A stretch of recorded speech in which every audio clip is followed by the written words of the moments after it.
Dans cette édition, la composition des épreuves facultatives entrant dans le cadre du baccalauréat session de juin 2022, les conditions de déroulement à suivre. Lancement hier des rencontres d'information et d'échanges sur la grande chancellerie de l'Ordre national du Bénin. Objectif, mieux faire connaître l'institution, puis un hommage fin de parcours pour un acteur majeur de la communauté universitaire et surtout de l'avènement de la démocratie en République du Bénin. Le professeur René Arwansou a été inhumé aujourd'hui.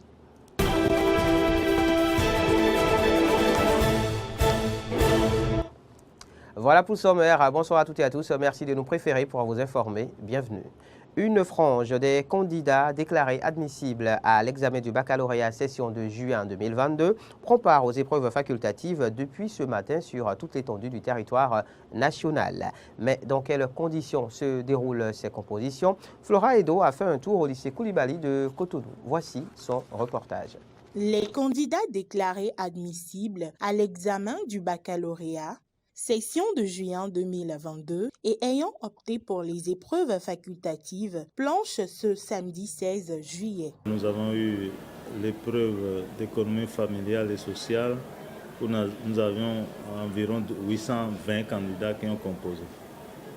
Et ensuite, nous aurons les langues nationales tout à l'heure où nous avons autour de 70 candidats qui vont composer. Parce que tout, c'est des épreuves facultatives. Donc, tous ceux qui ont choisi ces épreuves-là, ce ne sont pas tous qui viennent composer. Ces épreuves leur permettent de gagner des bonus. Parce que si vous avez entre 11 et 12, on vous accorde un point de plus 1. Entre 13 et 14, vous avez plus 2. 15 16, vous avez plus 3, etc. Toutes les dispositions sont prises pour que cet examen se déroule dans de bonnes conditions. Le superviseur général du Centre de correction et de délibération du lycée technique Koulibaly de Cotonou prodigue à cet effet quelques conseils aux candidats. Pour les candidats qui sont pour le moment dans l'euphorie de la réussite du baccalauréat, parfois, ils sortent de la maison sans prendre leur pièce d'identité, alors que pour aller à une épreuve, forcément, on a besoin de la pièce d'identité, le passeport, la carte d'identité civile ou toute autre pièce, n'est-ce pas, qu'on admet dans les examens. Alors, je leur conseille d'avoir toujours sur eux la pièce d'identité et la convocation de l'office du baccalauréat. La phase facultative va se poursuivre lundi avec les épreuves de musique et de dessin. La vice-présidente du Bénin, Mariam Tchabi Talata, a procédé hier au lancement des rencontres d'information et d'échange sur la grande chancellerie de l'Ordre national du Bénin. Ces rencontres visent à permettre à tous les Béninois d'en savoir davantage sur l'institution, son fonctionnement et ses activités. Candice Debouy. Donner plus de visibilité à la grande chancellerie afin de la rapprocher un peu plus des citoyens qui sont les premiers bénéficiaires de ces actions, c'est le but visé par les nouveaux responsables de l'institution en initiant les rencontres d'information et d'échange sur la grande chancellerie de l'Ordre national du Bénin. Et c'est en sa qualité de grande chancelière que la vice-présidente Mariam Tchabi Talata a procédé au lancement des dites rencontres. La grande chancellerie, dont le rôle est de reconnaître et récompenser le mérite, est quasi inconnu et souffre d'un manque criant de visibilité.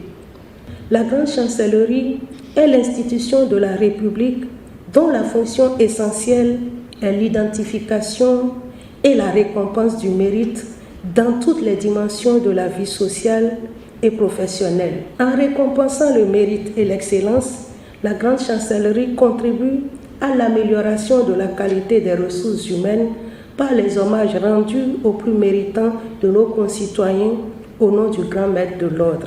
Pour permettre à tous les Béninois de découvrir plus tôt la grande chancellerie, de s'approprier son être, son fonctionnement et ses activités, l'institution a inscrit dans son PTA 2022 un paquet d'activités dont la visée essentielle est de la rendre plus visible. Il s'agit, entre autres, de l'édition et la diffusion de notre rapport d'activité 2021, la réalisation d'un documentaire sur la grande chancellerie, la réalisation d'une émission télévisée sur les personnes décorées, l'octroi des prix du grand maître de l'ordre aux meilleurs lauréats aux compétitions diverses et enfin l'organisation des présentes rencontres d'information et d'échange sur le fonctionnement, les activités et les perspectives de la grande chancellerie. Ces rencontres vont se dérouler dans les chefs-lieux de département sur l'ensemble du territoire national. Elles vont rassembler les représentants des institutions au niveau décentralisé et concentré. Présentes à cette cérémonie de lancement, quelques personnalités politico-administratives nous livrent leurs impressions. En faisant connaître la chancellerie, la grande chancellerie, en montrant que notre République n'est pas seulement une République qui punit, mais une République qui élève aussi, qui reconnaît ses fils qui se sacrifient, une République qui salue la grande abnégation des uns et des autres. Et décorer un dirigeant, pour moi, ce n'est pas la chose la plus importante. C'est lorsque cet infirmier, cette aide-soignante, cet enseignant, du coin le plus reculé de notre pays, se sacrifie pour sauver des vies, pour éduquer des enfants. L'ouvrier qui bâtit des chemins, des routes, c'est quand la République les reconnaît dans ce qu'ils font. Je crois que cette rencontre est venue à point nommé quand on sait effectivement que les infractions, on connaît la police, on connaît la justice, on connaît tout ça. Et que peu, c'est vrai, moi je dirais que je connaissais déjà l'institution et que peu connaissaient l'institution et qu'aujourd'hui on arrive à une présentation de l'institution. Avec les grandes lignes données, c'est que l'institution sera présentée non seulement à ce niveau mais dans chaque département. Je crois qu'il faut saluer quand même l'initiative. Aussi, avec cette présentation, on a pu comprendre qu'il n'y a pas que les cadres de l'administration civile qui seront récompensés. Je crois que c'est une première dans l'histoire de notre pays que la grande chancellerie de l'ordre national du Bénin sorte de ses murs, qu'elle aille devant le grand public. C'est une première. Et je crois, à mon humble avis, que le mouvement sportif national applaudit ça. Dans un autre registre, différents acteurs des marchés financiers des pays membres de l'Union monétaire ouest-africaine, UMOA, se sont retrouvés hier à Cotonou. C'est dans le cadre d'un atelier de sensibilisation sur la loi uniforme relative aux infractions boursières au sein de l'Union. Une initiative du Conseil régional de l'épargne publique et des marchés financiers parrainée par le ministre de la Justice. Compte rendu, Clémence Tonoukoua. La loi uniforme relative aux infractions boursières au sein de l'Union monétaire ouest-africaine UMOA est un ensemble de règles pénales spécifiques et communes aux pays membres de l'Union. Elle vise à réprimer, sanctionner et prévenir le fonctionnement normal des marchés financiers au sein de l'Union. Le présent atelier marque le début de la vague de sensibilisation sur cet instrument juridique. La loi uniforme est l'aboutissement d'un chantier majeur pour le marché financier qui vise à renforcer davantage sa transparence et son intégrité.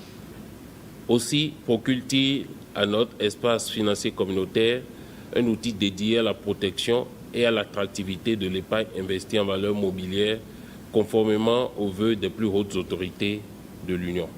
Cet atelier vise à familiariser les acteurs du marché ainsi que les professionnels de la justice aux dispositions de la loi uniforme. Il s'agira, au cours de cet atelier, de vous présenter les types de délits, d'infractions pouvant être commises sur le marché financier, ainsi que les mesures applicables pour leur répression. Représentant le garde des Sceaux, parrain de l'atelier, le ministre des Sports s'est réjoui de l'initiative. Selon lui, ce test vient combler un vide. Ce test communautaire vient combler un vide juridique en ce qui concerne la définition et les peines relatives aux infractions boursières au sein des 8 États membres de l'UMOA. Il permet également de prévenir des crises sociales résultant des placements hasardeux sur la base des offres de placement sous diverses formes et bien souvent illusoires adressées aux populations. Avec l'adoption d'une législation pénale spécifique permettant de sanctionner les comportements boursiers délictueux, j'ai l'intime conviction que notre marché financier intègre davantage les standards internationaux dans son fonctionnement. Ce faisant, Il attirera de plus en plus de capitaux tant nationaux qu'étrangers pour financer les projets de développement de nos pays. Le ministre a saisi l'occasion pour inviter les instances de l'Union à favoriser une interaction avec le corps judiciaire à travers des formations afin de mieux outiller les professionnels du droit pour leur permettre de faire face à la délinquance financière. Ce sont les attributs du Conseil régional de l'épargne publique et des marchés financiers. Clémence Tounoucoin a tendu son micro à un membre du dit conseil. Écoutez. Le Conseil régional de l'épargne publique et des marchés financiers a pour attribution générale, d'une part, d'organiser et de contrôler l'appel public à l'épargne au sein de l'espace suédois, et d'autre part, d'habiliter et de contrôler les intervenants du marché financier. Le CREPMF, le Conseil régional de l'épargne publique et des marchés financiers, a aussi le pouvoir de réglementation au sein de l'espace suédois. Et c'est donc à ce titre que le CREPMF édicte une réglementation spécifique au marché boursier. Le CREPMF peut également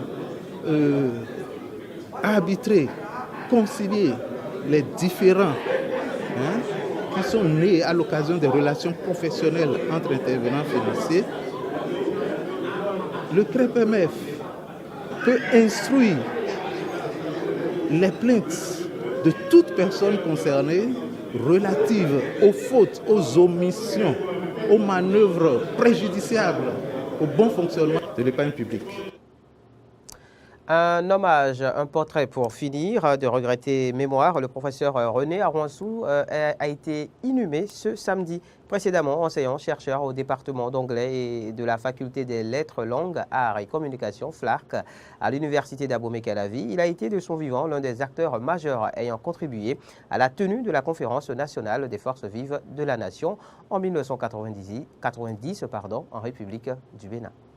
Natif de Grand Popo, le professeur de littérature et de civilisation américaine René Arwansou est décédé le mardi 31 mai 2022 à l'âge de 77 ans. Précédemment, enseignant-chercheur au département d'anglais de la faculté des lettres, langues, arts et communications FLAC à l'université d'Abomey-Calavi, l'homme était connu pour sa rigueur et son franc-parler. Professeur d'anglais connu et craint d'ailleurs par les étudiants, parce que c'est le bonhomme qui aime être droit dans tout ce qu'il fait. Pour la petite histoire, je peux vous dire que René a toujours été un homme révolté. Il n'aime pas l'injustice et il n'aime pas le faux. Et donc, c'est le bonhomme qui aime dire la vérité. René Arwansou est celui avec qui Maître Robert Dossou avait convaincu le général Mathieu Kérékou d'organiser une conférence nationale en 1990 afin de sortir le Bénin de sa situation délicate de l'époque. Dans cet élément d'archive, le regretté parle de comment il avait pu réussir cette mission. J'étais un citoyen en colère depuis 87 et 88 a marqué le tournant décisif. Et je dois dire que le ministre Guézoudier, paix à son âme, était venu sur le campus parce qu'on était en grève. Il était venu sur le campus et ça a été un échange assez houleux entre lui et moi. Donc, je ne faisais pas mystère de mes sentiments contre le régime. Il était normal que, devant le président Kérékou, on dise la vérité. La vérité était tout simplement que sur le plan économique, c'était un échec total.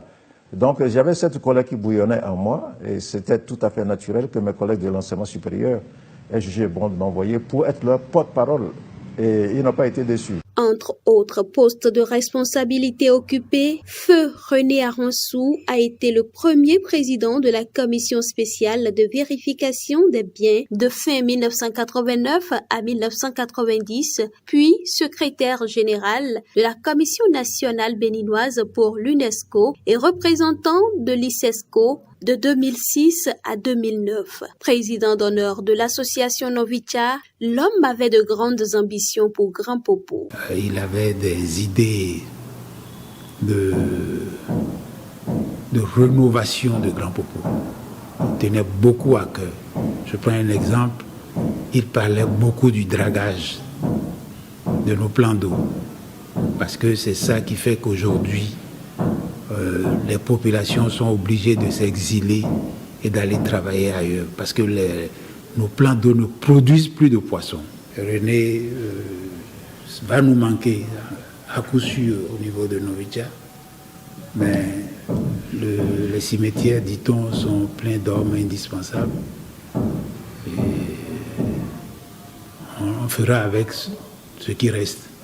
Feu René Aronsou a incarné l'éthique toute sa vie durant. Il sera conduit à sa dernière demeure ce samedi 16 juillet à Grand Popo, sa ville natale qu'il aimait tant.